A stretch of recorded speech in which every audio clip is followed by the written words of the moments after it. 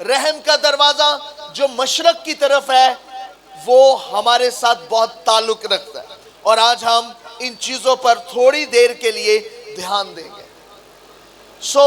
یروشلم کے اندر جو ہے وہ اسرائیلی اپنی عیدیں منانے کے لیے آتے ہیں۔ کیوں آتے ہیں؟ کیونکہ یروشلم جو تھا وہ غیر قوموں کے قبضہ میں تھا، یہودیوں کے قبضہ میں بھی آیا بٹ وہ لوز ہو گیا۔ کبھی رومی حکومت آئی، کبھی مسلمانوں کی حکومت آئی، کبھی دیگر مذاہب کی حکومت آئی، اور اس شہر کے اوپر قبضے ہوتے رہے، اس کے اندر توڑ پھوڑ ہوتی رہی۔ اس لیے اسرائیل جو ہے، کیونکہ ہیکل اس شہر میں تھی، سارے اسرائیلی جو ہیں وہ اس طرف رخ کر لیتے، جب عید ہوتی تو وہ اسے سیلیبریٹ کرنے کے لیے اس میں شامل ہوتے ہیں۔ اب یسوع مسیح بھی ایک عید کے لیے اس جگہ پر آ رہے ہیں اپنے شاگردوں کے ساتھ، اور وہ کون سی عید ہے؟ عید فصح۔ عید فصح جس میں وہ فصح لیتے ہیں، روٹی ہوتی ہے میز پر اور مے ہوتی ہے جو یسوع مسیح اپنے شاگردوں کو بھی دیتے ہیں۔ اس عید کے لیے یسوع مسیح اپنے شاگردوں کے ساتھ اس شہر میں داخل ہو رہے ہیں، وہ داخل ہو رہے ہیں، اور یاد رکھیے کہ یسوع مسیح جب داخل ہو رہے ہیں تو وہ مشرق کی طرف سے داخل ہو رہے ہیں، اور میں نے آپ کو بتایا کہ آلریڈی یہاں پر مشرق میں ایک دروازہ ہے، اور اسی مشرق کا دروازہ جب آپ اس دروازے کو دیکھیں، فور ایگزامپل یہ مشرق کا دروازہ ہے، تو اس کے اندر جب اندر کی طرف آپ دیکھتے ہیں شہر کے مشرق کے دروازہ سے داخل ہوتے ہیں تو وہ ہیکل کو جاتا ہے، ہیکل کے نزدیک ترین دروازہ ہے، اور آپ جب مشرق کے دروازے سے یروشلم سے باہر نکلتے ہیں مشرق کا دروازہ استعمال کرتے ہوئے، تو اس کے سامنے جو ہے ایک پہاڑ ہے بہت بڑا جسے زیتون کا پہاڑ کہتے ہیں، اس کے اوپر کھجور کے درخت بھی لگے ہیں، زیتون کے درخت بڑی کثرت سے لگے ہوئے ہیں، اور اسے زیتون کا پہاڑ کہا جاتا ہے۔ بیچ میں کیا ہے؟ مشرق کا دروازہ، مشرق کی طرف ہے، اسے مشرقی دروازہ کہتے ہیں۔ مشرق کے دروازے کی باہر کی طرف زیتون کا پہاڑ ہے، اور اندر کی طرف ہیکل ہے، اور یسوع مسیح اس دروازے سے یروشلم میں داخل ہونے کے لیے آج کے دن جو ہے وہ آئے ہیں۔ اس شہر میں مختلف، میں نے آپ کو بتایا، سلطنتیں آئیں، حکومتیں آئیں، قبضہ کیا، اور اس دروازے کو کھولتے رہے اور بند کرتے رہے۔ یسوع مسیح جب گزر گئے تو یہ جو مشرقی دروازہ ہے، جو پہاڑ سے جب آپ آئیں مشرق کے دروازے سے گزر کے آپ کو ہیکل میں جانا پڑتا ہے۔ جب جب قبضے ہوتے رہے، جنگیں ہوتی رہیں، اس مشرق کے دروازے کو وہ بند کرتے رہے ہیں۔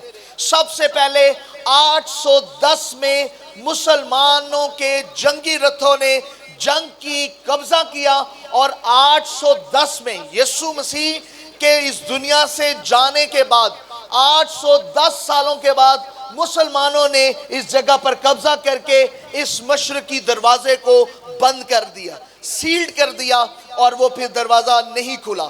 پھر اس کے بعد 1102 میں کروسڈز وار ہوئی، صلیبی جنگیں ہوئیں، کروسڈز وار، اور اس کے اندر جو ہے یہ دروازے پر پھر یروشلم پر قبضہ آیا رومی لوگوں کا، اور انہوں نے اس دروازے کے اندر جو بلاکس تھے انہیں توڑا، اور پھر مشرقی دروازہ جو ہے وہ آمد و رفت کے لیے کھول دیا۔ یہ وہی دروازہ ہے جس پہ پام سنڈے کو کھجوروں کے اتوار یسوع مسیح زیتون کے پہاڑ سے گزرتے ہوئے اس مشرق کے دروازے سے گزرے اور ہیکل میں پہنچے تھے۔ 1102 میں دوبارہ یہ دروازہ کھولا گیا، لیکن پھر 1187 میں صلاح الدین جو مصر اور سیریا کا سلطان تھا، اس نے دوبارہ جنگ کر کے اس دروازے کو پھر سیلڈ کر دیا، پھر بند کیا یہ مشرق کے دروازے کو، اور پھر آخر کار 1541 میں 1541 میں اوٹم سلطان سلیمان جو ترکی کا بادشاہ ہے، اس نے ایک بڑی جنگ لڑی اور ہمیشہ کے لیے اس دروازے کو مضبوط طریقے سے بند کر دیا گیا، سیلڈ ہو گیا۔ جب یہ دروازہ سیلڈ ہو گیا جس میں سے یسوع مسیح گزرے تھے، تو پھر چند سالوں کے بعد ہیکل کو بھی تباہ کر دیا گیا، اور اس کی جگہ آپ کو پتا ہے کہ اب وہاں پر ہیکل نہیں ہے، اور دوسری طرف جو زمین تھی پہاڑوں کی طرف سے آتی، وہاں پر لوگوں نے قبرستان بنا دیا. سب سے مہنگی قبریں جو ہے دنیا میں وہاں پر ملتی ہیں. یہودی لوگ اپنے آپ کو وہاں دفنانا پسند کرتے ہیں، زیتون کے پہاڑ یا اس کے راستے میں. اس کی وجہ کیا ہے؟ کیونکہ یہ علاقہ جو ہے دنیا کے 3 بڑے مذاہب کے ساتھ تعلق رکھتا ہے. نمبر 1، مسیحیت کے ساتھ اس کا تعلق ہے. مسیحی لوگوں کی یروشلم پر اور زیتون کے پہاڑ پر نظر ہے. کیوں نظر ہے؟ ان کی نظر اس لیے ہے کہ یسوع مسیح جب اٹھا تھا، صعود فرمایا تھا، زمین سے اٹھایا گیا تھا، 40 دن تک شاگردوں کو نظر آتا رہا مصلوب ہونے کے بعد، تو وہ اسی پہاڑ سے صعود فرمایا تھا، اوپر گیا تھا. اور بائبل بتاتی ہے کہ اسی پہاڑ پر وہ واپس آئے گا. اس کی آمد اسی پر ہوگی، اور مردے سب سے پہلے مردوں کی قیامت ہوگی اور مردہ زندہ ہوں گے. اس لیے مسیحی امیر ترین بھی اسی پہاڑ پر اپنی قبر بنوانا چاہتے ہیں کہ جیسے وہ آئے اور وہ سب سے پہلے اٹھیں اور اس کا استقبال کریں. پھر اسی طرح یہودی لوگ جو ہیں وہ کہتے ہیں کہ ان کا مسیحا، ان کا مسیحا جو ہے وہ آئے گا، اور وہ بھی اس پہاڑ پر آئے گا، اور اس پہاڑ سے گزرتا ہوا مشرقی دروازے کو گزرتا ہوا وہ ہیکل کی طرف جائے گا. اس لیے وہ بھی جانتے ہیں کہ جب وہ آئے گا تو سب سے پہلے قبریں کھلیں گی، اس لیے وہ بھی وہاں پر اپنا جو ہے مردوں کو دفنا رہے ہیں. اس طرح مسلمان جو ہے وہ بھی اس شہر کے ساتھ تعلق رکھتے ہیں. وہاں پر مسجد نبوی کو بنایا گیا ہے، اور وہ بھی ان کے مذہب کے ساتھ بھی اس شہر کا تعلق پایا جاتا ہے. 3 دنیا کے بڑے مذہب جو ہیں وہ اس سٹی کی طرف جو ہے واچ کر رہے ہیں، دیکھ رہے ہیں، اور یہودی جو ہے وہ بھی اس وار کو کرنا چاہتے ہیں کہ کسی طریقے سے انہیں جو ہے وہ شہر مل جائے. لیکن خداوند کی اس میں کیا مرضی ہے؟ we don't know yet. But remember, جب یسوع مسیح یہاں پر آئے تو لوگوں نے کیا کیا کہ وہاں سے کھجوروں کی ڈالیاں اور کپڑے لے لیے، چادریں لے لی، اور زیتون کے پہاڑ سے زیتون کے پتے اور ان کی جو شاخیں تھی وہ توڑ لی اور لہرانا شروع کی، اور یسوع مسیح کو ویلکم کیا کہ یہ وہ بادشاہ ہے جو ہمیں رہائی دے گا. لیکن اس وقت جب لوگ ویلکم کر رہے تھے، ان میں سے زیادہ تر لوگوں کا یہ مائنڈ تھا کہ یسوع مسیح اتنی جو یروشلم میں وارز ہیں اور قبضے ہیں، یہ ہمارا بادشاہ بنے گا تو ہمیں اس شہر کا قبضہ لے کے دے گا. کیونکہ یہودی لوگوں کا بگننگ سے مائنڈ یہ ہے کہ بس انہیں شہر کا قبضہ ملے، کوئی ایسا شخص آئے جو انہیں قبضہ لے کے دے. تو وہ یسوع کا بھی ویلکم اس لیے کر رہے تھے کہ یہ بادشاہ ہے اور ہم اسے کنگ چوز کریں گے، اور یہ ہمیں یہاں پر اپنی سلطنت لے کے دے گا اور ہمارا یہ شہر ہو جائے گا. They were trying to do that. لیکن بائبل مقدس کا مقصد یہ تھا کہ وہ یسوع مسیح کو اپنی زندگی کا بادشاہ قبول کرتے ہیں. اس لیے جب ہم چیزوں کے لیے یسوع کو بادشاہ قبول کرتے ہیں تو پھر جب چیزیں نہیں ملتی تو پھر دل ٹوٹ جاتا ہے، پھر ہم اپنے طور پر یسوع کو مصلوب کر دیتے ہیں. وہی لوگ جو یروشلم میں یسوع مسیح کو کھجوروں کی ڈالیاں، زیتون کی ڈالیاں پکڑ کر ہوشنا کے نعرے لگاتے ہوئے ویلکم کر رہے تھے کہ تو آ، اور جب انہوں نے دیکھا کہ یہ بادشاہ جو ہے یہ تو کچھ اور کام کر رہا ہے، یہ تو روحانی بادشاہت کو لا رہا ہے، تو انہوں نے اسی وقت نعرے لگائے جب جمعے کا دن آیا کہ اس کو مصلوب کر دو. یہ ہمارے کام کا نہیں. کئی مرتبہ جب بہت سارے لوگ یسوع کو اپنے دل کا بادشاہ نہیں مانتے، اپنے کاموں کا بادشاہ مانتے ہیں، اپنے ویزوں کا، اپنی ترقی کا، اور جب ان کی زندگی میں ترقی نہیں ہوتی ہے تو وہ کئی مرتبہ یسوع سے دور ہونا شروع ہو جاتے ہیں. بٹ ریممبر، یسوع مسیح صرف ہمیں زمین پر قبضے دینے نہیں آیا، بلکہ یسوع ہمارے دل پر قبضہ کرنے آیا ہے، اور وہ ہمارے دل کا بادشاہ ہے. But remember, so اسرائیل ویٹ کر رہا ان کا مسیح آئے گا، لیکن بائبل بتاتی ہے مسیحا آ کے چلا گیا. وہ آیا اور وہ اس دروازے سے گزر گیا. حزقیل 44 چیپٹر میں یسوع کے پیدا ہونے سے بھی کئی سال پہلے خدا کا روح حزقیل نبوت کرتا ہے اور اس کو بتاتا ہے کہ یہ دروازہ یروشلم دکھاتا ہے اور کہتا ہے کہ جب اس میں سے بادشاہ خداوند گزرے گا تو یہ بند کر دیا جائے گا. میسا نکالیے ہزقیل چیپٹر 44 اور اس کی پہلی 3 آیات جو ہیں وہ آپ کے سامنے تلاوت کرتے ہیں. یہ یسوع مسیح کے آنے سے کئی سالوں ہزاروں سالوں پہلے خدا یروشلم کو ہزقیل کو دکھا رہا ہے اور بتا رہا ہے کہ جب اس میں سے گزرے گا بادشاہ تو یہ دروازہ کیا کر دیا جائے گا؟ بند کر دیا جائے گا. اور بعد میں دیکھا آپ نے کہ وہ ابھی تک دروازہ بند ہے. جی تب وہ مجھ کو مقدس کے بیرونی پھاٹک کی راہ سے جس کا رخ پھاٹک کسے کہتے ہیں؟ دروازے کو.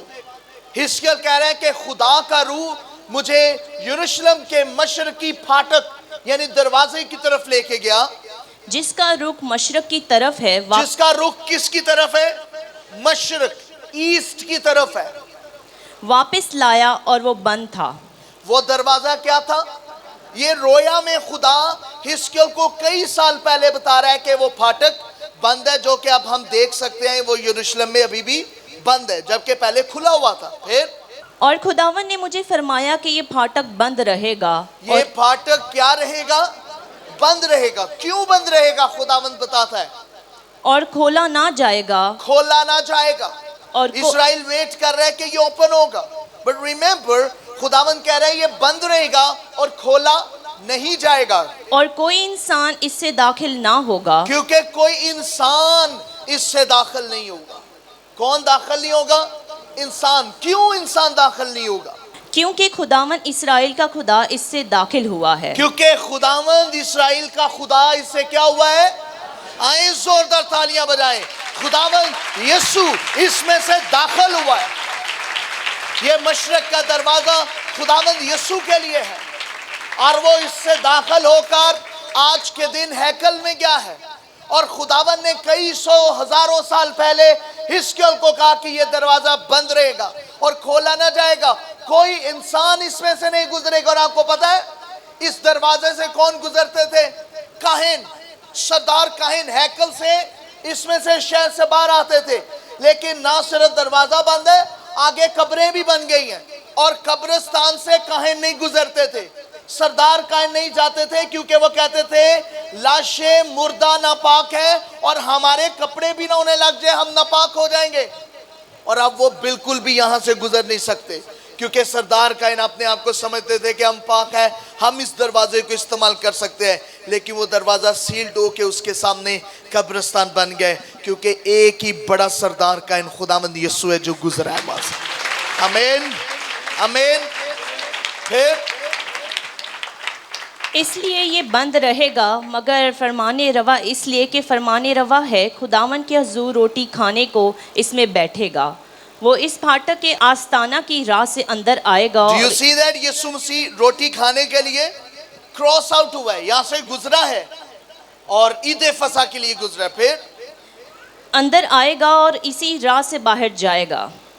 یسوع مسیح اسی راہ سے آیا اور اسی راہ سے وہ اسے باہر لے کے گئے مصلوب کرنے کے لیے. پھر وہ مجھے شمالی پھاٹک کی راہ سے this is all. یہ مشرقی دروازہ ہے جس کے بارے میں آپ کو بتایا گیا ہے کہ جس کی ہم تیاری کر رہے ہیں جس کے بارے میں آج ہم سن رہے ہیں اور سیکھ رہے ہیں. So remember ہزقیل کی جو کتاب ہے یہ نبوت اور رویا کی کتاب ہے. خدا اس میں مختلف پیشن گوئیاں کرتا ہے اور خدا نے اس کو بتایا ہے کہ what will happen کیا ہوگا. So ہزقیل جو ہے وہ ہیکل کی رویا کو دیکھتا ہے اور اس چیپٹر میں وہ اس دروازے کو دیکھ کر he just write it. اس نے بتا دیا ہے کہ خداوند کیا ہے. So اب ہم تھوڑی دیر کے لیے زیتون کے پہاڑ کو دیکھتے ہیں ٹیلی کرتے ہیں. پہلے ہم نے یروشلم شہر دیکھا اس کا مشرقی دروازہ دیکھا. Now زیتون جو ہے اس کا بھی بہت سارا اسپیچرل ریلیشن ہے. آپ دیکھتے ہیں کہ مسا کے تیل میں زیتون جو ہے اس کے آئل کو استعمال کیا جاتا ہے. پھر اس کے علاوہ میں نے آپ کو بتایا کہ اس پہاڑ کے اوپر یسوع مسیح کی آمد جو ہے وہ واپس ہو گئی. یسوع مسیح اسی ماؤنٹین پر واپس آئے گا اور جو ویلکم ہے وہ اس زیتون کے پہاڑ سے شروع کیا گیا. یسوع مسیح یہاں سے واپس آ رہے ہیں اور اس کو ویلکم کیا جا رہا ہے. Just understand it what I'm saying. اچھا جب ویلکم کر رہے ہیں تو لوگ کیا کہہ رہے ہیں؟ کیا نعرے لگا رہے ہیں؟ بلند آوازوں سے کیا کہہ رہے ہیں؟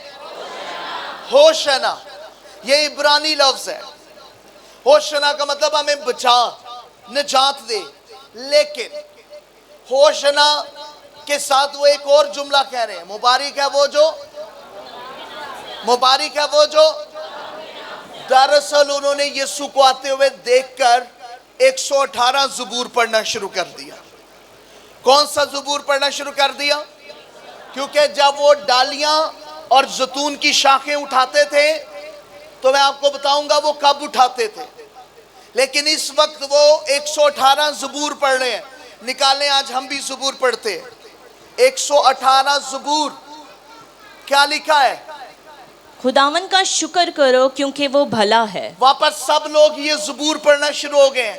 خداوند کا شکر ہو کیونکہ وہ بھلا ہے. پھر اور اس کی شفقت ابدی ہے.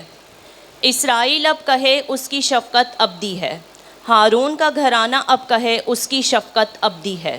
خداوند سے ڈرنے والے اب کہیں اس کی شفقت ابدی ہے. میں نے مصیبت میں خداوند سے دعا کی، خداوند نے مجھے جواب دیا اور کشادگی بخشی. خداوند میری طرف ہے، میں نہیں ڈرنے کا، انسان میرا کیا کر سکتا ہے. سو یہ جو وہ زبور پڑھنے ہیں، یہ عید خیام پر وہ زبور پڑھتے تھے جو 7ویں مہینے کی 15 تاریخ کو وہ سیلیبریٹ کرتے تھے. اس زبور کو جو وہ پڑھ رہے ہیں، یہ زبور ٹھیک یسوع کے لیے ہی ہے، اور وہ یسوع کو بتا رہے ہیں انسان تیرا کیا کر سکتا ہے، کیونکہ انسان ہی اس کو صلیب پر چڑھانے کے لیے تیاری کر رہا ہے، اور وہ اس کو زبور پڑھ رہے ہیں جس کے لیے خدا نے ان کو بہت سال پہلے پریپیئر کیا ہے. پھر خداوند میری طرف میرے مددگاروں میں ہیں، اس لیے میں اپنے عداوت رکھنے والوں کو دیکھ لوں گا. خداوند پر توکل کرنا انسان پر بھروسہ رکھنے سے بہتر ہے. خداوند پر توکل کرنا عمرہ پر بھروسہ رکھنے سے بہتر ہے. سب قوموں نے مجھے گھیر لیا، میں خداوند کے نام سے ان کو کاٹ ڈالوں گا. انہوں نے مجھے گھیر لیا، بے شک گھیر لیا، میں خداوند کے نام سے ان کو کاٹ ڈالوں گا. انہوں نے شہد کی مکھیوں کی طرح مجھے گھیر لیا، وہ کانٹوں کی آگ کی طرح بجھ گئے. میں خداوند کے نام سے ان کو کاٹ ڈالوں گا. تو نے مجھے زور سے دھکیل دیا کہ گر پڑوں، لیکن خداوند نے میری مدد کی. خداوند میری قوت اور میرا گیت ہے، وہی میری نجات ہوا. صادقوں کے خیموں میں شادمانی اور نجات کی راگنی ہے. لوگ کیا کر رہے ہیں؟ شادمان ہو رہے ہیں اور راگ اور راگنی بجا رہے ہیں. خداوند کا دہنا ہاتھ دلاوری کرتا ہے. خداوند کا دہنا ہاتھ بلند ہوا ہے. خداوند کا دہنا ہاتھ دلاوری کرتا ہے. اور میں مروں گا نہیں بلکہ جیتا رہوں گا اور خداوند کے کاموں کا بیان کروں گا. خداوند نے مجھے سخت تنبیہ تو کی لیکن موت کے حوالہ نہیں کیا. صداقت کے پھاٹکوں کو میرے لیے کھول دو، میں ان سے داخل ہو کر خداوند کا شکر کروں گا. خداوند کا پھاٹک یہی ہے، صادق اس سے داخل ہوں گے. میں تیرا شکر کروں گا کیونکہ تو نے مجھے جواب دیا اور خود میری نجات بنا ہے. جس پتھر کو ماموروں نے رد کیا وہی کونے کے سرے کا پتھر ہو گیا. یہ خداوند کی طرف سے ہوا اور ہماری نظر میں عجیب ہے. یہ وہی دن ہے جسے خداوند نے مقرر کیا. ہم اس میں شادمان ہوں گے اور خوشی منائیں گے. ہاں آئے خداوند ہوشنا، ہاں آئے خداوند بچا لے، ہاں آئے خداوند خوشحالی بخش. مبارک ہے ہوشنا، مبارک ہے وہ جو خداوند کے نام سے آتا ہے. ہم نے تم کو خداوند کے گھر سے دعا دی ہے. گھر کا ہے یروشلم، ہیکل سے دعا دی ہے. یہوہ ہی خدا ہے اور اس نے ہم کو نور بخشا ہے. قربانی کو مذبح کے سینگوں سے رسیوں سے باندھو. تو میرا خدا ہے، میں تیرا شکر کروں گا. تو میرا خدا ہے، میں تیری تمجید کروں گا. خداوند کا شکر کرو کیونکہ وہ بھلا ہے اور اس کی شفقت ابدی ہے. آمین. This is what they were singing. اس زبور پر وہ راگ بجا رہے ہیں، ساز بجا رہے ہیں، لیکن یہ زبور یسوع مسیح کی جرنی ہے، اس کا سفر ہے جو وہ اس پام سنڈے پر ہی یسوع کو اس سنا کے بتا رہے ہیں.